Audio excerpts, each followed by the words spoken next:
حقق فريق الجيش الملكي فوزاً مثيراً على ضيفه أولمبيك الدشيرة بثلاثة أهداف لهدفين في المباراة التي جمعت بين الطرفين مساء اليوم الخميس ضمن مؤجل الجولة العاشرة من البطولة الاحترافية إنوي.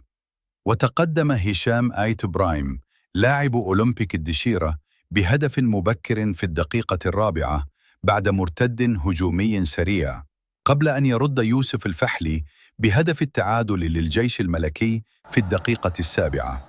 وأضاف محمد هبالي الهدف الثاني لأولمبيك الدشيرة في الدقيقة الرابعة والعشرين، قبل أن يسجل يوسف الفحلي هدف التعادل مرة أخرى للجيش الملكي في الدقيقة السابعة والأربعين، إلا أن الحكم ألغاه بعد رفع راية التسلل. وفي حدود الدقيقة الثانية والستين نجح قائد الجيش الملكي محمد ربيع حريمات في تسجيل هدف التعادل للفريق العسكري برأسية، قبل أن يعود نفس اللاعب ويضيف الهدف الثالث في الدقيقة السابعة والسبعين ليمنح فريقه الفوز في المباراة.